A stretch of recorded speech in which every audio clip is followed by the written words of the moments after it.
Hi viewers, welcome to our channel. ప్రస్తుతం మనతో పాటు భరద్వాజ్ గారు సీనియర్ జర్నలిస్ట్ ఉన్నారు. వారితో ఒకసారి మాట్లాడదాం. నమస్కారం సార్. నమస్తే సార్, రీసెంట్ గా ఆర్జీవి గారు ఒక ట్వీట్ చేశారు సార్. ఆ ట్వీట్ చూస్తుంటే ఇది ఆర్జీవి గారే చేశారా అన్న డౌట్ అయితే చాలా మందికి వచ్చేసింది సార్. అంటే సత్య సినిమాని 27 ఏళ్ల తర్వాత మరోసారి చూశాను, ఇంత అద్భుతమైన సినిమా నేనే తీసానా అని చెప్పేసి ఆనందంతో కన్నీళ్ళు కూడా వచ్చేసాయి. సత్య రంగీల సినిమాలు చూసిన తర్వాత అసలు ఎక్కడికో, అంటే ఇంత మంచి సినిమాలు తీసిన తర్వాత కళ్ళు ఎక్కడికో వెళ్ళిపోయాయి. ఇక మీదట మంచి సినిమాలు తీస్తా, పరిశ్రమ ఇచ్చిన అవకాశాలని సద్వినియోగం చేసుకోలేకపోయాను, అన్ని అసభ్యకరమైన సినిమాలు తీస్తానని చెప్పేసి ఆయన ట్వీట్ చేశారు.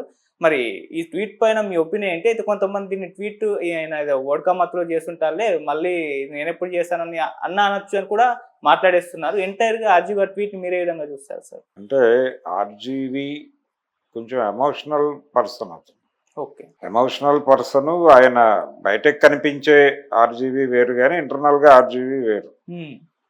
ఆయనకి కొంచెం కవిత్వ స్పృహ ఇవన్నీ ఉన్నాయి. ఆయన కొంచెం సెన్సిటివ్ మనిషే. ఓకే, బయటకు అలా కనిపించడు, కానీ ఇంటర్నల్గా చాలా సెన్సిటివ్గానే ఉంటాడు. ఆయన సెన్సిబిలిటీ ఉంది ఆయనకి.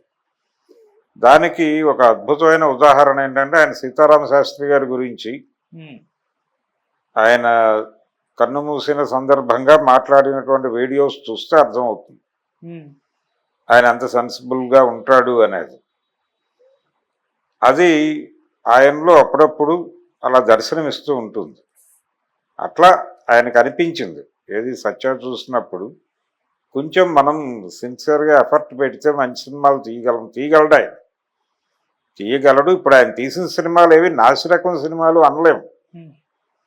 ఎందుకంటే ఆయనే ఒక టైంలో చెప్పుకున్నాడు, ఏది ఐస్ క్రీమ్ టైంలో, ఐస్ క్రీమ్ కంటే కూడా ఆయన ఒక బ్లూ ఫిలిం తరహా సినిమా ఒకటి చేశాడు. ఆయన చేసిన సందర్భంగా ఎవరో అడిగారు, ఏమిటి వైపరీత్యం అని.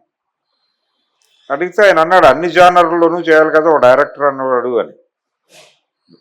రామ్ గోపాల్ వర్మ గారు తీసినన్ని జానర్స్లో సినిమాలు ఎవరూ తీయలేదు. కాకపోతే ఆయన మొత్తం సోషల్ దీని మీదే వెళ్ళారు తప్ప, జానర్ అంటే ఆయన ఉద్దేశంలో వివిధ అంశాలను తడిమాడు ఆయన.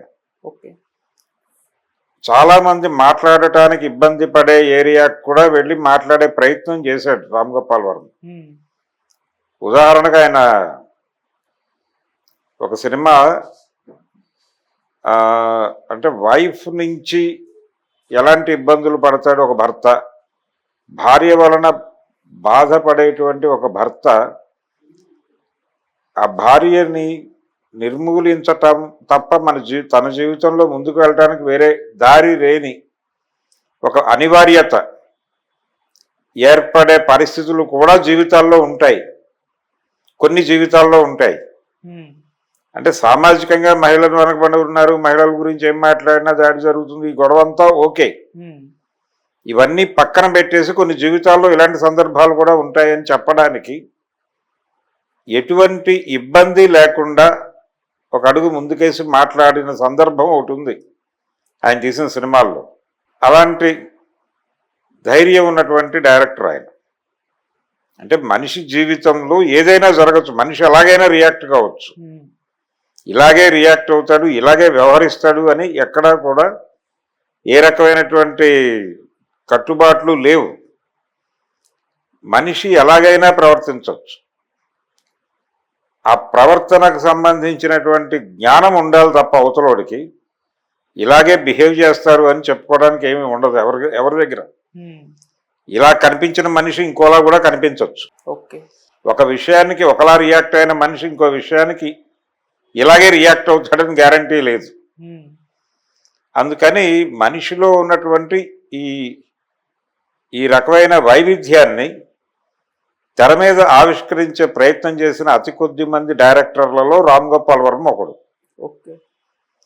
ఆయన సినిమాలకు కొన్ని లిమిటేషన్స్ ఉండి ఉండవచ్చు, కానీ ఆయన ప్లాన్ అంటే ఆయన ఒక కథని అనుకున్నప్పుడు ఆయన డిజైన్ చేసిన పద్ధతిలో కొన్ని సందర్భాల్లో ఆయన ఒక వైపుకు మొగ్గినట్టుగా కూడా కనిపిస్తుంది. కానీ ఆయన ఆ ప్రయత్నాలు అయితే చేశాడు. ఆ ప్రయత్నాల మీద విమర్శలు ఉన్నాయి, నాకు కూడా విమర్శలు ఉన్నాయి ఆయన సినిమాల మీద. ఓకే. ఆయన వంగవీటి అనే పేరుతో చాలా సినిమాలు తీశాడు. వంగవీటి రంగా జీవితాన్ని ఆధారంగా చేసుకుని, విజయవాడ రాజకీయాలను ఆధారంగా చేసుకుని చాలా సినిమాలు తీశాడు. ఆయన మొదటి సినిమా శివలో కూడా ధోరణి కనిపిస్తుంది. శివ అనే క్యారెక్టర్ని దేవినేని ఫ్యామిలీకి ఐడెంటిఫై చేస్తే భవానీ అనే క్యారెక్టర్ వంగవీటి రంగా అనుకుంటే అనుకోవడానికి అవకాశం కల్పించే పద్ధతిలో నడక ఉంటుంది. ఓకే. అలాంటి ఏరియాల్లో కొంత డిఫరెన్స్ ఆఫ్ ఒపీనియన్ ఉన్నప్పటికీ క్రాఫ్ట్ పట్ల ఆయనకు ఒక జ్ఞానం ఉంది. అదంత ఈజీగా అలవడిన వ్యవహారం కాదు.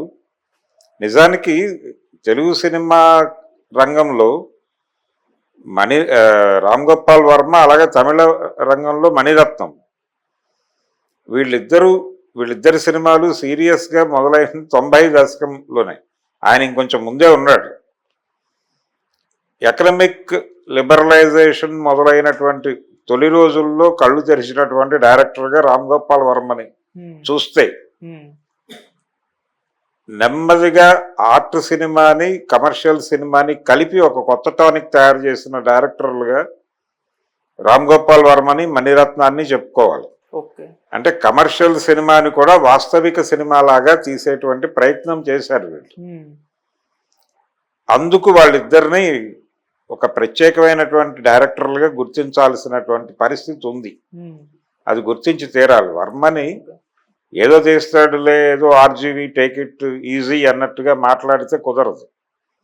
ఆయనకుండే ప్లేస్ ఆయనకుంది. ఆయనకి ఇవ్వాల్సిన గౌరవం ఖచ్చితంగా ఇచ్చి తీరాలి.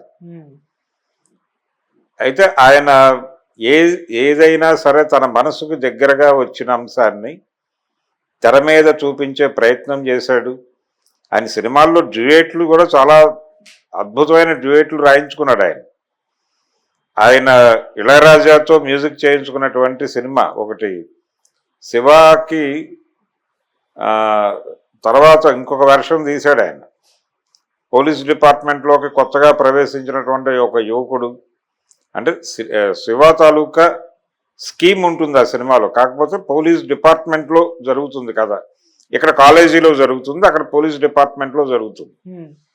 అలా ఇదే కథను తీసుకెళ్ళి ఆ ఏరియాలో ఫిక్స్ చేసి ఒక సినిమా తీశాడు ఆయన, శివ అనే టైటిల్తోనే.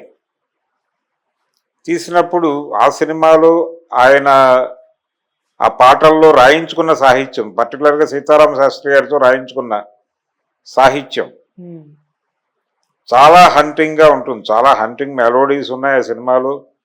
సాహిత్యం వెంటాడుతుంది. అటువంటి సెన్సిబుల్ సాహిత్యం రాయించుకున్నాడు ఆయన. ఆయన మొదటి సినిమాలో కూడా అది కనిపిస్తుంది. శివ సినిమాలో కూడా విరజాజి పూలు వంటింట్లో వాడరాదు లాంటి లైన్లతో పాటలు రాయించుకోగలిగినటువంటి అంత సెన్సిబిలిటీ ఉంది ఆయనకి డైరెక్టర్గా. అందుకని రామ్ గోపాల్ వర్మ కొంచెం ప్రత్యేకం తెలుగు సినిమా రంగంలో. ఆయన ఆలోచించినట్టుగా ఆలోచించగలిగినటువంటి డైరెక్టర్లు చాలా తక్కువ మంది అసలు లేరని నా అభిప్రాయం. తక్కువ ఉన్నారని కాదు, కానీ ఆ పద్ధతిలో అంటే ఆయనకు కొంచెం సామాజిక స్పృహ ఉంది, చట్టపరమైనటువంటి స్పృహ ఉంది. ఏది ఎలా జరుగుతుంది అనే దానికి సంబంధించి ఒక ప్రాథమికమైన కనీసపు పరిశోధన చేస్తాడు ఆయన. ఆ పరిశోధన చేసిన తర్వాత సన్నివేశ చిత్రీకరణకు వెళ్తాడు. జీవితంలో ఉన్న అన్ని కోణాలని, అన్ని పార్శ్వాలని ఆయన తెర మీద ఆవిష్కరించే ప్రయత్నం చేస్తాడు. ఆయన చదివాడు, చూశాడు. అనేక విధాలుగా తను నిరంతరము ఆ జ్ఞాన సముపార్జనలో ఉంటాడు. తను తెలుసుకున్న విషయాన్ని ప్రపంచానికి తనదైన కోణంలో చెప్పే ప్రయత్నం చేస్తాడు. అక్కడేమి ఆయన తన ఇంటిగ్రిటీని కోల్పోడు. కాకపోతే ఆయన వ్యక్తీకరించిన అభిప్రాయాలు మీద డిఫరెంట్ ఆఫ్ ఒపీనియన్ ఉండొచ్చు ప్రపంచానికి, కానీ చెప్పడానికి మొహమాట పడ్డాయి. ఆ చెప్పడానికి మొహమాట పడనటువంటి తత్వమే రామ్ గోపాల్ వర్మ. అలాగే ఆయన మాట్లాడేటువంటి మాటలు, ఆయన చేసేటువంటి ఆయన ఇంటర్వ్యూల్లో కూడా ఆయన బయటకి కనిపించినంత ఆధునిక ఏం కాదు. ఆయనలో కూడా ఇంకో రామ్ గోపాల్ వర్మ ఉన్నాడు. ఆ రామ్ గోపాల్ వర్మ కొంచెం సాంప్రదాయంగానే ఉంటాడు. ఆయన సాంప్రదాయం కూడా ఉంది ఆయనలో. కాకపోతే అది ఓవర్ ఫోకస్ కాకుండా జాగ్రత్త పడుతూ ఉంటాడు. ఓకే. అది ఆయన టోటల్గా రామ్ గోపాల్ వర్మ. అయితే ఇప్పుడు ఆయన ఏదో ఆత్మవిమర్శ చేసుకున్నాడు, ఇక నుంచి అద్భుతమైన సినిమాలు తీయబోతాడు. ఆయన ఒకటే అనుకున్నాడు, ఆ మధ్య పొలిటికల్ వ్యవహారంలో ఆ ఏరియాలోకి వెళ్ళి సినిమాలు తీయకూడదు అని అనుకున్నాడు. అదే చెప్పాడు, తన శక్తి అక్కడ ఎక్కువ ధారపోస్తున్నానని ఫీల్ అయి ఉండొచ్చు. తన శక్తి ఎక్కడ పెట్టాలో అక్కడ పెట్టి జనం తన నుంచి ఏం కోరుకుంటున్నారో దాన్ని ఇవ్వాలి అనే అభిప్రాయం కలిగి ఉండొచ్చు ఆయన. కలిగి ఆ రకమైనటువంటి సినిమాలు తీయటానికి ప్రయత్నం చేయొచ్చు ఇక నుంచి. ఆయనకి దాసరి కిరణ్ అనేటువంటి ఒక ప్రొడ్యూసర్ నుంచి వచ్చిన ఒక డైవర్షన్తో అలా వెళ్ళి ఉండొచ్చు. ఆ మధ్య ఆయన కొంత బయోపిక్ల మీద ఎక్కువ దృష్టి పెట్టాడు. అది వీరప్పన్ జీవితం కావచ్చు, అంటే ఈ కొంతమంది వ్యక్తుల జీవితాల్లో కనిపించేటువంటి ఒక వైవిధ్యం ఆయన్ని హంట్ చేస్తుంది. ఆ హంట్ చేసినటువంటి వైవిధ్యాన్ని తెర మీద ఆవిష్కరించే ప్రయత్నం చేస్తాడు. అందులో ఆయన హంట్ చేసినటువంటి వ్యక్తిత్వాలు ఉన్నటువంటి క్యారెక్టర్లో వంగవీటి రంగా ఒకటి, ఇలాంటివి కొన్ని ఉన్నాయి ప్రత్యేకంగా. ఓకే. అవి రిపీటెడ్గా ఆయన సినిమాల్లో ఎక్కడో చోట వచ్చేస్తూ ఉంటాయి. అలాగే ఆయనకి బాంబే మాఫియా, దాని తాలూకా అప్పటి పరిస్థితులు, దాని మీద ఆయనకు ఒక క్యూరియాసిటీ ఉంది. ఆ కోణాన్ని ప్రపంచానికి అర్థం చేయించడానికి ప్రయత్నం చేస్తాడు. అలాగే హారర్ సినిమా తీసినా కానీ ఆయనకు ఒక పర్సెప్షన్ ఉంటుంది. నేను ఇందాక చెప్పినటువంటి ఈ భార్యాభర్తల బంధంలో ఉండేటువంటి ఒక వేరే కోణం, ఆ వేరే కోణం చెప్పడానికి కూడా ఆయన ఎంచుకున్నటువంటి మార్గం హారర్ జానర్. అలా రకరకాల అంశాలతో రకరకాల పద్ధతుల్లో సినిమాలు తీశాడు ఆయన. మొదటి సినిమా నడిచిన పద్ధతుల్లో ఆయన రెండో సినిమా ఉండదు, క్షణక్షణం వేరు. అలాగే ఆయన సినిమాల్లో హాస్యం అంటాం మనం, చాలా చక్కగా ఉంటుంది. చాలా చక్కగా అంటే ఒక డిఫరెంట్ వేలో వెళ్తుంది. అది మన రోజువారీ హాస్య చిత్రాల్లా కాకుండా తనదైన పద్ధతిలో జనాల్ని ఎంటర్టైన్ చేస్తాడు ఆయన. దానికి అనేక ఉదాహరణలు. ఉదాహరణకి బ్రహ్మానందంతో ఆయన చేయించినటువంటి డిఫరెంట్ రోల్స్. ఆయన మోసధోరణిలో సినిమా తీయటం రామ్ గోపాల్ వర్మ పద్ధతి కాదు. ఓకే. నెల్లూరు పెద్దారెడ్డి తెలియకుండానే ఉద్యోగాలు చేస్తున్నారా అనే క్యారెక్టర్. అలాగే మనీ సినిమాలో క్రియేట్ చేసినటువంటి ఖాందాదా, ఇవన్నీ కూడా ఆయన సమాజాన్ని దర్శించేటువంటి భిన్నమైన పద్ధతిలో నుంచి పుట్టినటువంటి క్యారెక్టర్లు.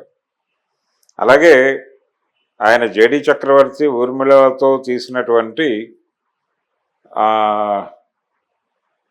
ఏదో ఒకరోజు అనే సినిమా ఒకటి ఉంది. అనుకోకుండా ఒక రోజా, అనగనగా ఒక రోజా, అనుకోకుండా ఒక రోజు అయితే చార్మి, అనగనగా ఒక రోజు. ఈ అనగనగా ఒక రోజు అనే సినిమాలో జనరల్గా ఒక మిడిల్ క్లాస్ ఇళ్లలో జరిగేటువంటి చిన్నపాటి ఘర్షణలు, ఈగో క్లాషెస్, వాటిని కూడా చాలా అందంగా తెరకెక్కిస్తాడు ఆయన. అలాగే ఆయనకి చాలామంది మీద చాలా గౌరవమైనటువంటి అభిప్రాయాలు ఉన్నాయి. విశ్వనాథ్ గారి మీద కూడా ఈయనేదో ఆధునికము, ఆయన సనాతనము అన్న ధోరణిలో ఒక లైన్ గీసి మాట్లాడ్డాయన. ఆయన్ని కూడా ఒక విధంగా అర్థం చేసుకుంటూ మాట్లాడతాడు తన ధోరణిలో.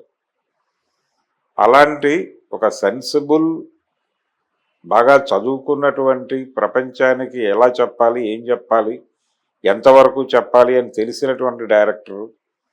ఆయన ఏదో విపరీతమైన సినిమాలు తీశాడు అనేది ఆయన మీద విమర్శగా మాట్లాడటం వలన ఆయన అప్పుడప్పుడు ఇలాంటి మాటలు మాట్లాడినప్పుడు ఇదేదో విచిత్రం అనిపిస్తుంది. కానీ ఇది విచిత్రమేం కాదు, ఆయనలో అది ఉంది. ఆయన ఏదో సీరియస్ సినిమాలు తీస్తాడు అంటే సీరియస్ సినిమాలు అని కాదు, రామ్ గోపాల్ వర్మ పాత రోజుల్లో తీసిన లాంటి సినిమాలు ఏమైనా తీస్తాడేమో చూద్దాం. ఓకే. కానీ ఆయన తీస్తే ఆయనకి ఇంకొక డైరెక్టర్కి, ఈ మధ్య గేమ్ చేంజర్ అనే సినిమాతో వచ్చిన డైరెక్టర్కి చాలా తేడా ఉంది. రామ్ గోపాల్ వర్మ నిరంతరము సమాజంతో లింక్ అయి ఉంటాడు.